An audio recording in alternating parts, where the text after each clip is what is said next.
Hoje nós vamos falar sobre o livro de Eclesiastes. Vamos entender alguns pontos importantes sobre este livro, até um livro que muitos estudiosos discutem. Por que ele está no cânon sagrado, sendo que é um livro que tem um texto um pouco melancólico, meio pessimista, sabe? Salomão já estava velho, sei lá, será mesmo que é um livro sagrado? Será que deveria realmente fazer parte da Bíblia?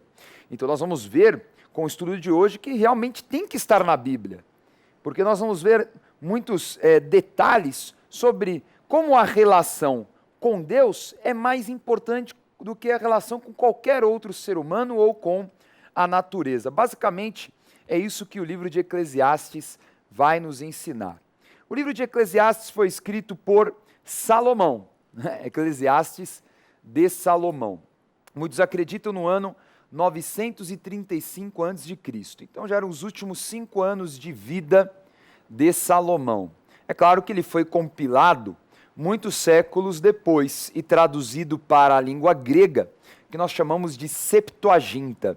Então muitas das traduções em muitos idiomas que existem no nosso planeta foram traduzidos de uma outra tradução, a tradução grega do Antigo Testamento. Lembrando que o Antigo Testamento foi escrito em hebraico, a tradução grega do texto em hebraico original se chama Septuaginta. Mas essa é só uma curiosidade. Estou falando isso porque o nome Eclesiastes não é um nome hebraico. O nome Eclesiastes é um nome grego. Significa, vem de eclesia, né, que significa assembleia. Então Eclesiastes é sobre o pregador que fala para a assembleia. Aquele que está falando com uma assembleia, com um grupo, com uma reunião de pessoas que estão dispostas a ouvi-lo. Perfeito? Então o próprio Salomão, ele já era um personagem muito conhecido, rico, poderoso. O nome dele significa pacificador, né? Vem de Shalom. Shalom é paz, né? Então o nome dele veio, né? Salomão, então vem realmente nesse sentido de um homem que promove a paz. Por quê? Porque o reino dele foi um reino muito pacífico, boa parte dele, tirando-se os últimos anos que ele começou a ter inimigos, porque nós estudamos já, ele começou a adorar outros deuses, foi contaminado por suas centenas de mulheres, enfim, mas foi um reino de muita paz. Paz que ele construiu através da política, dos acordos, dos tratados. Então Salomão era um homem extremamente inteligente, sábio, perspicaz, né, sabia fazer fortes alianças. Então ele teve um domínio por praticamente todo o Oriente Médio. Agora, esse Salomão, no final de sua vida, vai escrever esse livro. E um livro muito diferente de Provérbios, né? Provérbios com um tom assim de plena sabedoria, mas com momentos de exortação, momento alegre, momento realmente de conselho. Eclesiastes não. Eclesiastes tem um tom, às vezes pessimista, às vezes melancólico, mas isso é proposital. Proposital por quê? Porque há uma lógica na construção do livro. Então, os 6 primeiros capítulos do livro de Eclesiastes vão falar sobre o seguinte tema: tudo é vaidade. Qualquer coisa que o homem constrói, faça, se relacione, qualquer coisa que está relacionado a homem, é vaidade. Essa é a conclusão que o grande sábio Salomão teve depois de ter uma vida de grandes construções e realizações.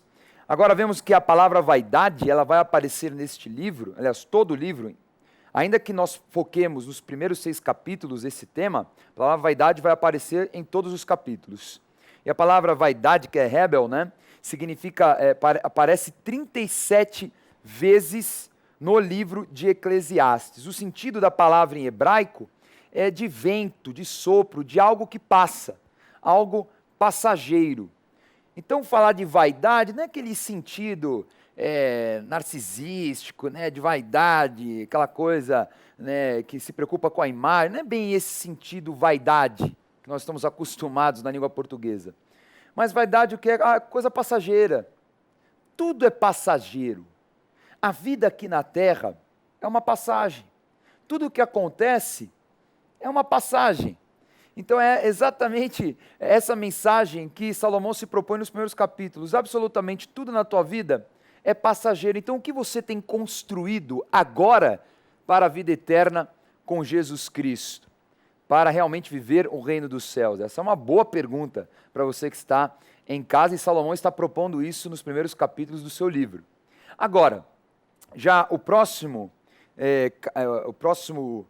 tema, que vai do capítulo 7 ao 12, 12 livros aí, são 12 capítulos apostólicos, nós vemos aí o tema temer a Deus. Então ele vai brincar com esses dois temas. Primeiro, tudo é vaidade, tudo é passageiro, a tua vida é passageira. Depois ele vai falar, o mais importante de tudo é que você tenha temor a Deus. Então ele vai tratar desse tema nos últimos capítulos, como uma conclusão do seu raciocínio, dos seus argumentos. Então ele vai falar, eu vou demonstrar para vocês que tudo é vaidade, afinal eu tive de tudo. E Salomão também mesmo, Salomão foi muito poderoso.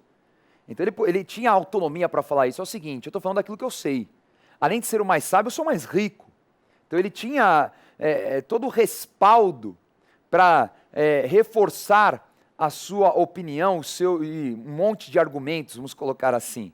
Agora ele conclui tudo falando isso.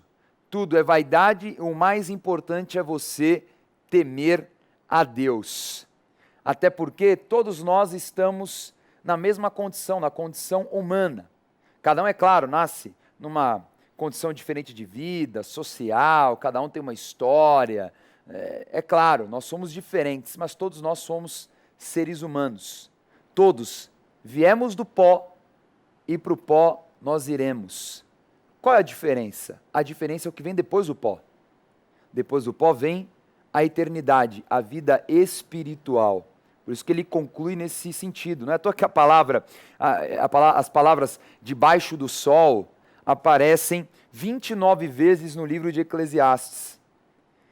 Então nós todos estamos debaixo do mesmo sol. Nós todos somos humanos. Agora, nós temos que nos preocupar não com os prazeres terrenos, com a vida terrena.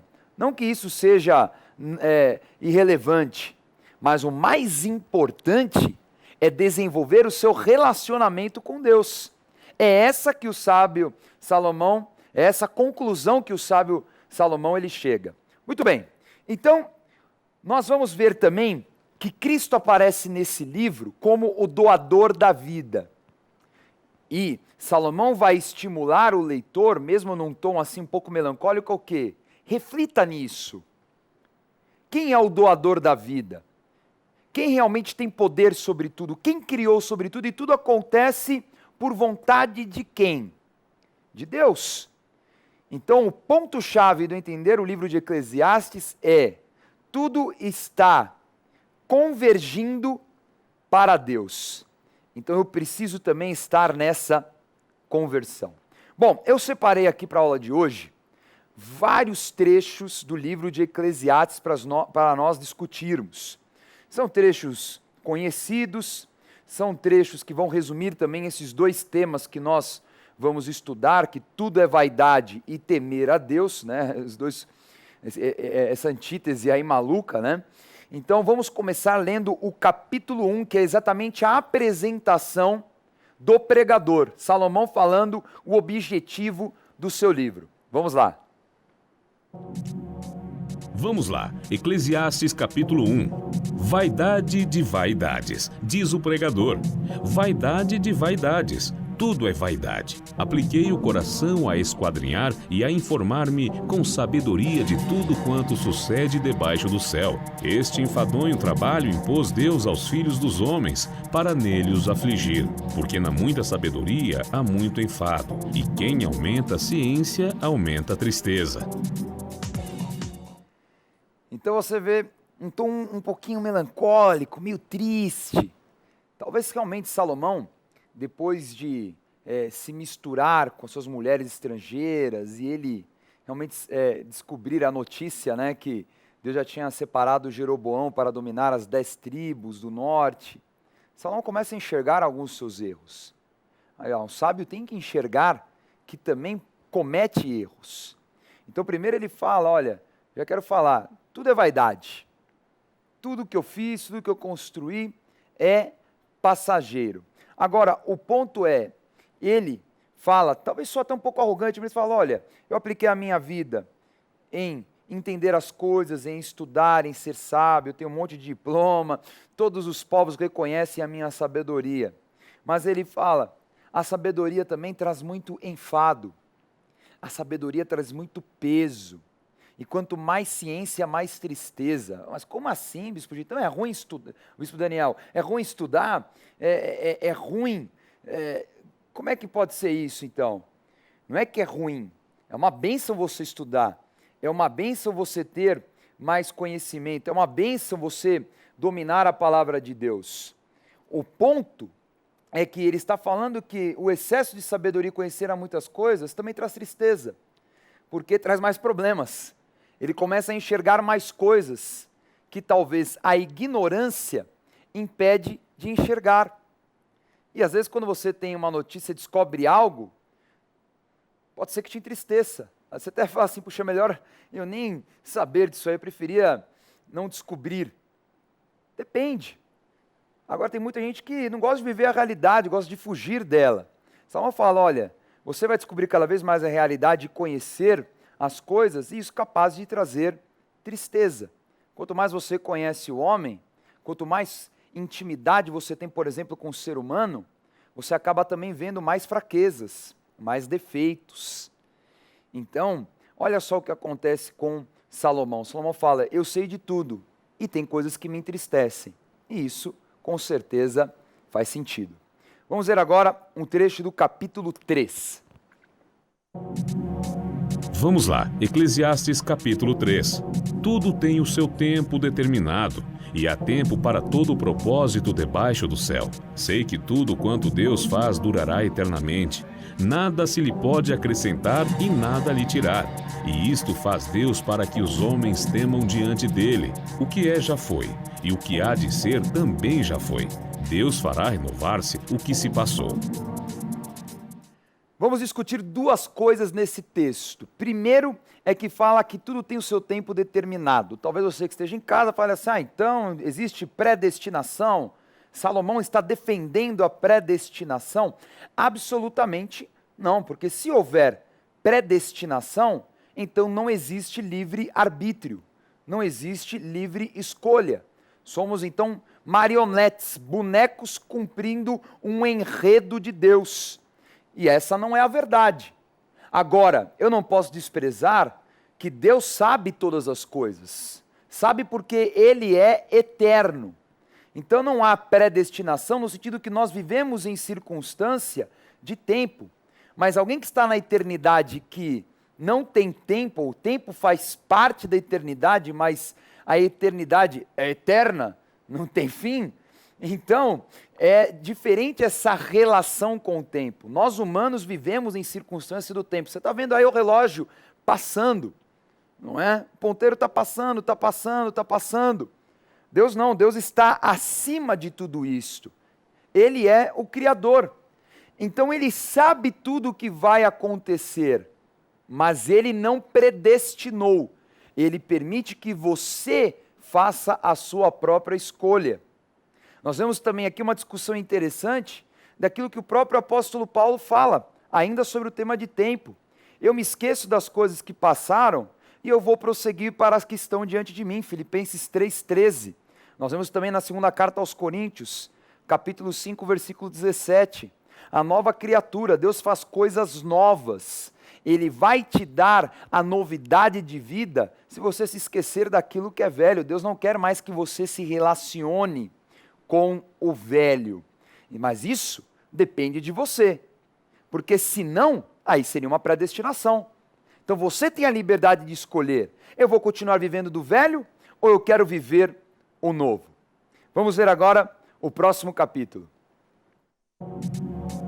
Vamos lá, Eclesiastes capítulo 4. Melhor é serem dois do que um, porque tem melhor paga do seu trabalho. Porque se caírem, um levanta o companheiro. Ai, porém, do que estiver só, pois caindo não haverá quem o levante. Se alguém quiser prevalecer contra um, os dois lhe resistirão. O cordão de 3 dobras não se rebenta com facilidade. Muito bem, muito conhecido, né, esse texto. Um texto que fala sobre a importância de não andarmos sozinhos, de nós termos alianças. Aquela coisa, né? A união faz a força. Né? Um dito popular, mas que exatamente explica o texto de Salomão. Então ele vai falar primeiro, melhor serem dois do que um. Por quê? Se um cai, o outro o levanta. E isso é muito importante para quem está principalmente começando a andar com Cristo. Você que acabou de se converter, ou você que se desviou e voltou para os caminhos do Senhor, sozinho não vai rolar. Você precisa de ajuda. Você precisa de alguém mais experiente para tirar as tuas dúvidas, te explicar. Por isso que Jesus ensina os apóstolos a quê? A fazerem discipulados, a discipular, a formar, a ensinar. Jesus formou 12. E ele fala para você que é mais experiente, forme os seus 12 também. Nós temos esta missão de ajudar as outras pessoas a alcançar esse relacionamento com Deus e esclarecer qualquer tipo de dúvida, porque a dúvida pode ser uma grande oportunidade para o inimigo roubar o coração.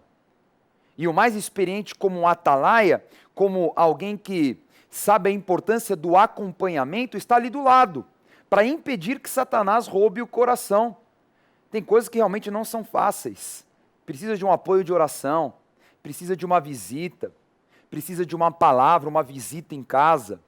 Você pode ligar na nossa central de endereços, buscar uma igreja mais próxima de você e falar, eu quero um acompanhamento, eu quero que um pastor venha me visitar, eu quero ajuda, porque sozinho não rola. Melhor serem dois do que um.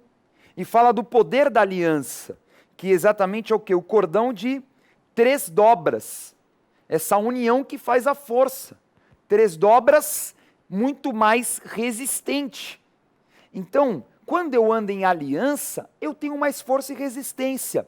Eis a pergunta, por que eu tenho que ir à igreja? Por que eu não posso acompanhar de casa? Por que eu tenho esta necessidade ou obrigação? Porque é exatamente a visão que as pessoas têm de necessidade e obrigação de ir à igreja. Mas quem é sábio entende o que Salomão está falando.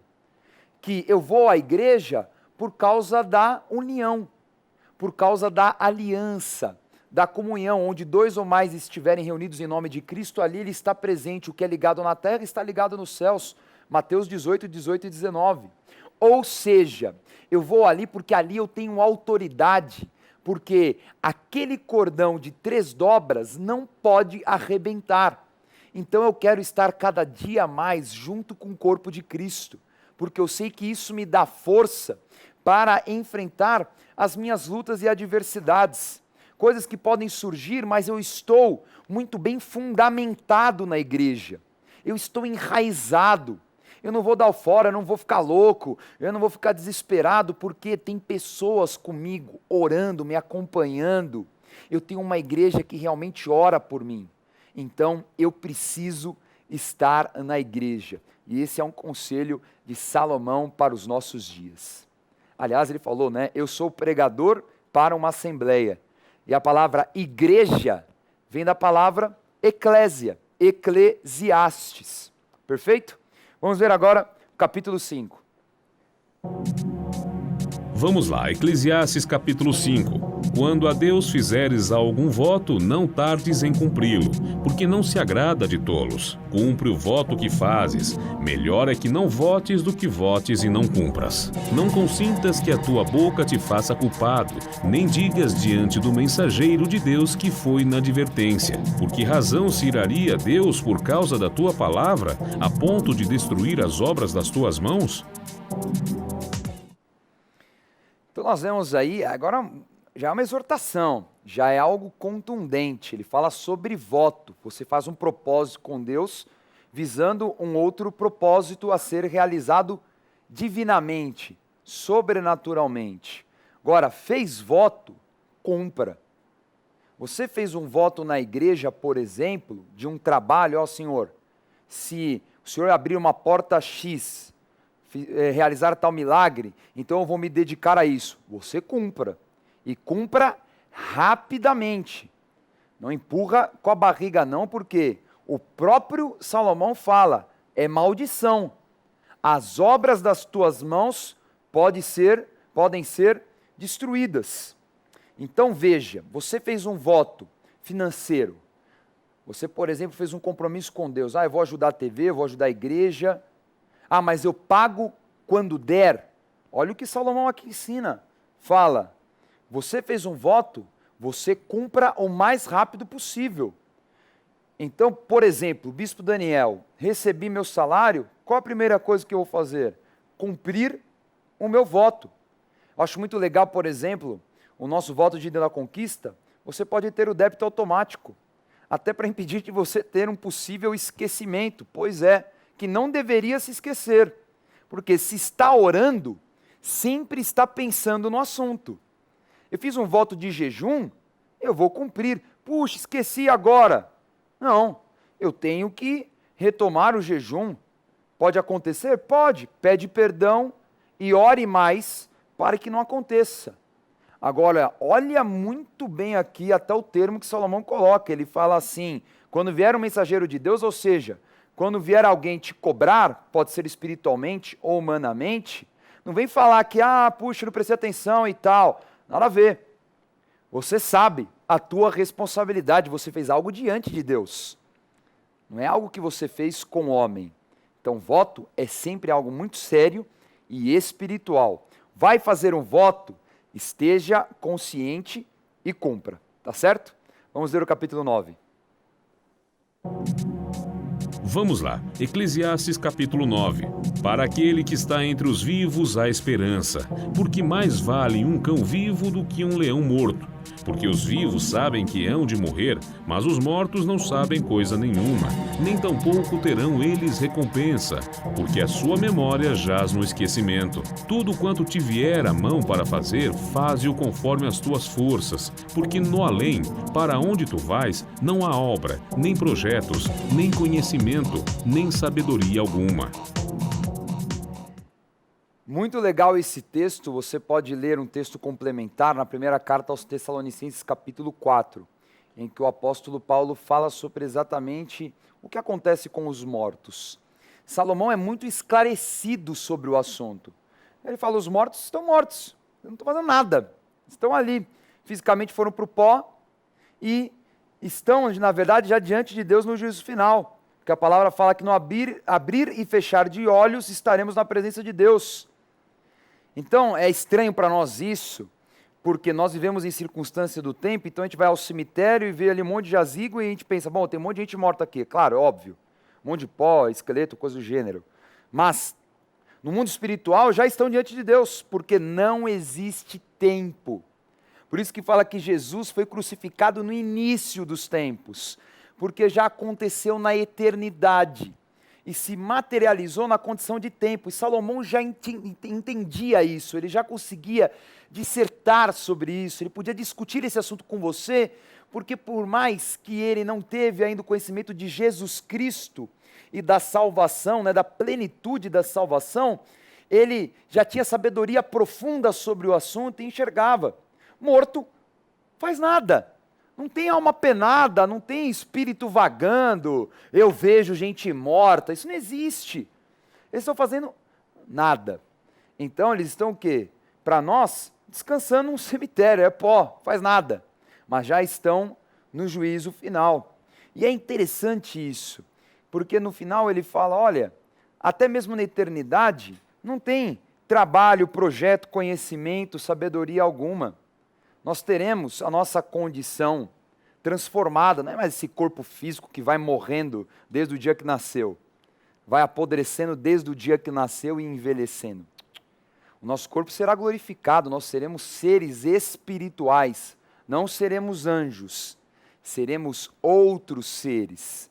E Salomão já tinha este entendimento, que o que o homem vai fazer na eternidade é declarar, santo, santo, santo, é o Senhor, o Deus Criador.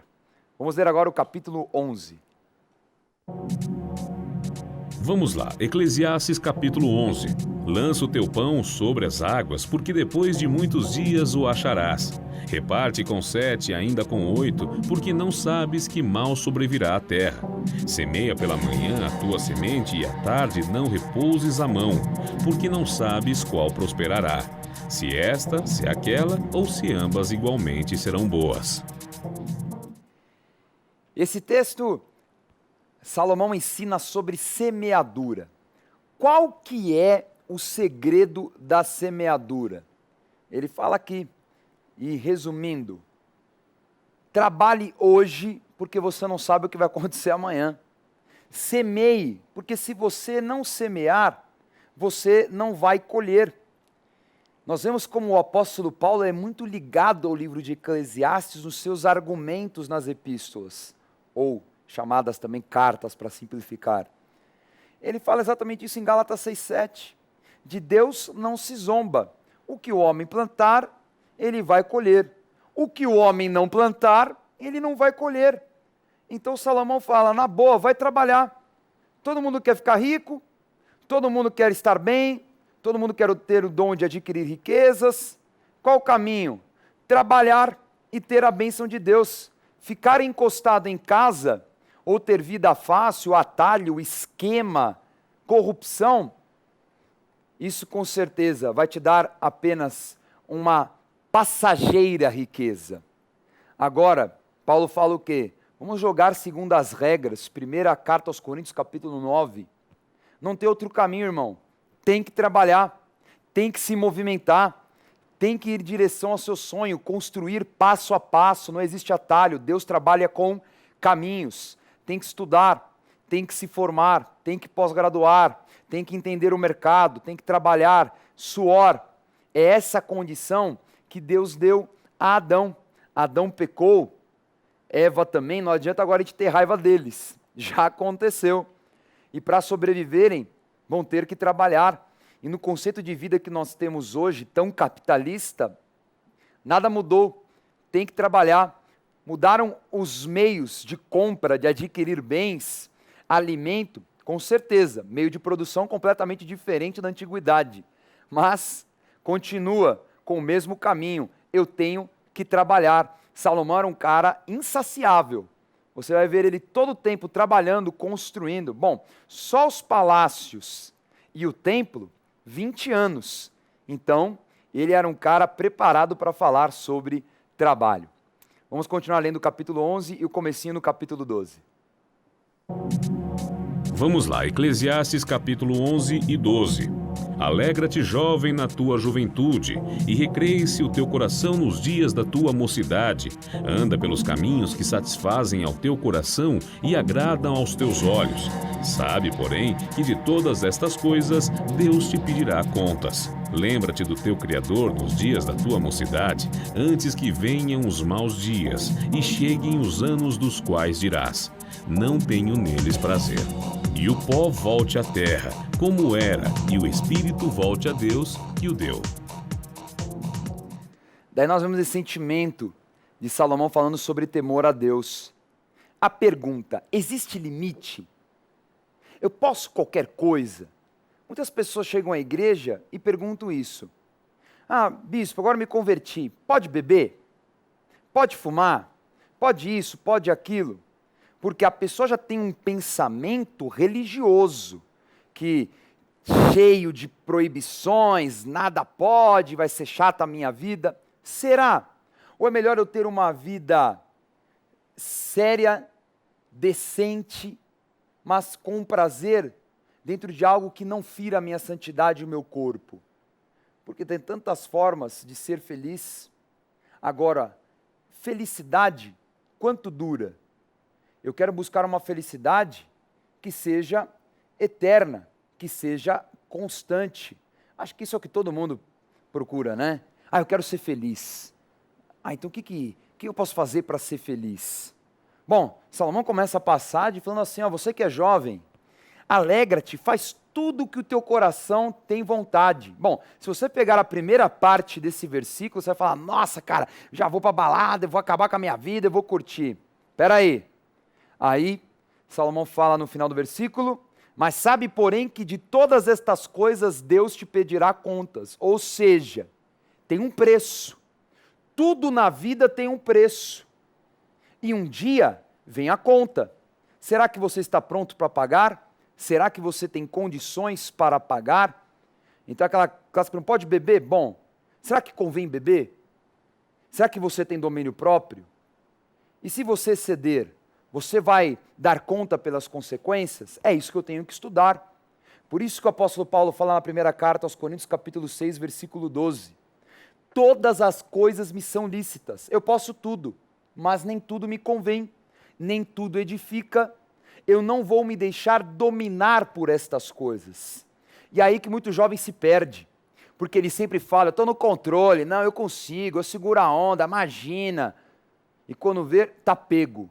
Está dominado pela maconha, está dominado pela cocaína, pelo crack, pela bebida, pela prostituição, porque achou que tinha um domínio sobre a carne, mas não tinha, porque só o Espírito pode vencer a carne.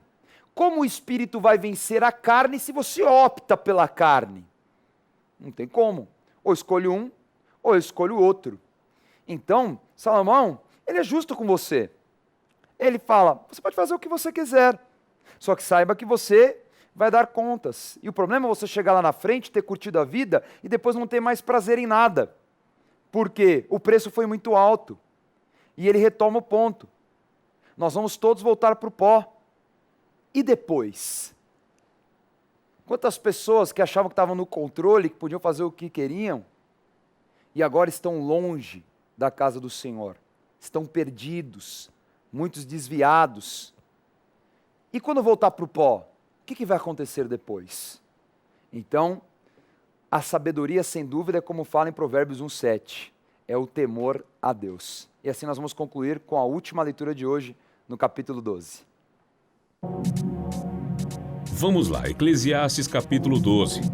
De tudo que se tem ouvido, a suma é: teme a Deus e guarda os seus mandamentos, porque isto é o dever de todo homem, porque Deus há de trazer a juízo todas as obras, até as que estão escondidas, quer sejam boas, quer sejam más. Muito interessante como acaba o livro de Eclesiastes. Falando o quê? O segredo está em temer a Deus.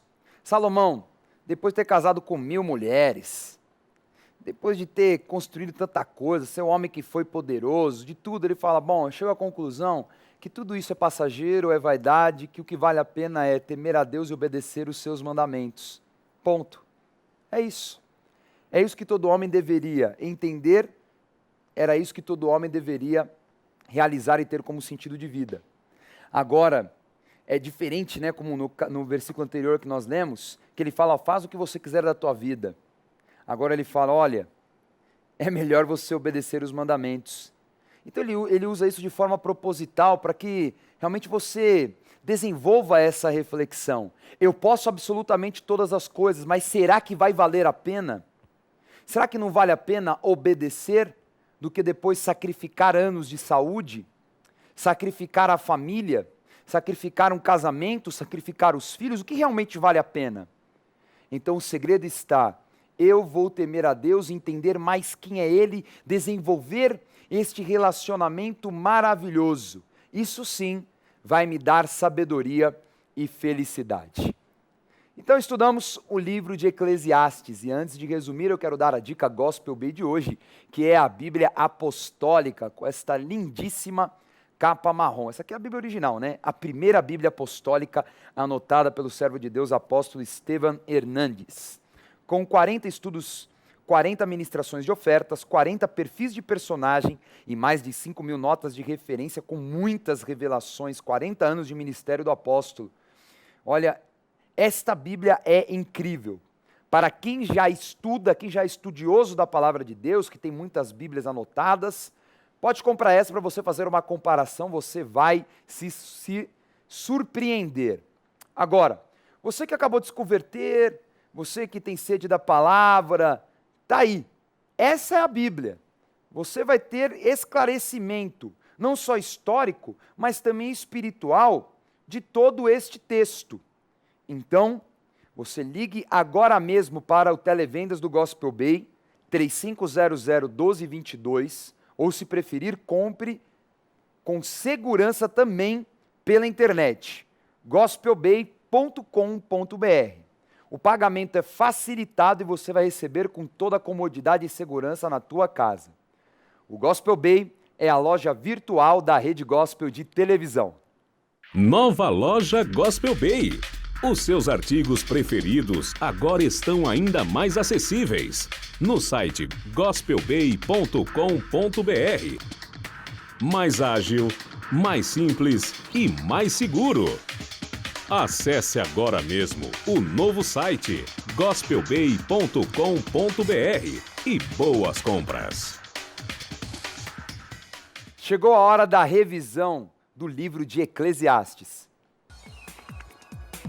Na aula de hoje, estudamos o livro de Eclesiastes escrito na velhice de Salomão. O conteúdo parece melancólico, mas não é cínico. É apenas o reconhecimento de um homem muito sábio que o tempo terrestre é apenas uma passagem e o que importa é temer a Deus e estar com Ele na eternidade. Eclesiastes em grego significa aquele que fala a uma assembleia. 2 temas centrais no livro. Tudo na terra é vaidade e o temor a Deus. Cristo em Eclesiastes aparece como doador da vida. Tome nota da agenda do programa Escola de Profetas. Não perca a oportunidade de se aperfeiçoar mais no conhecimento da Palavra de Deus e desenvolver seu ministério.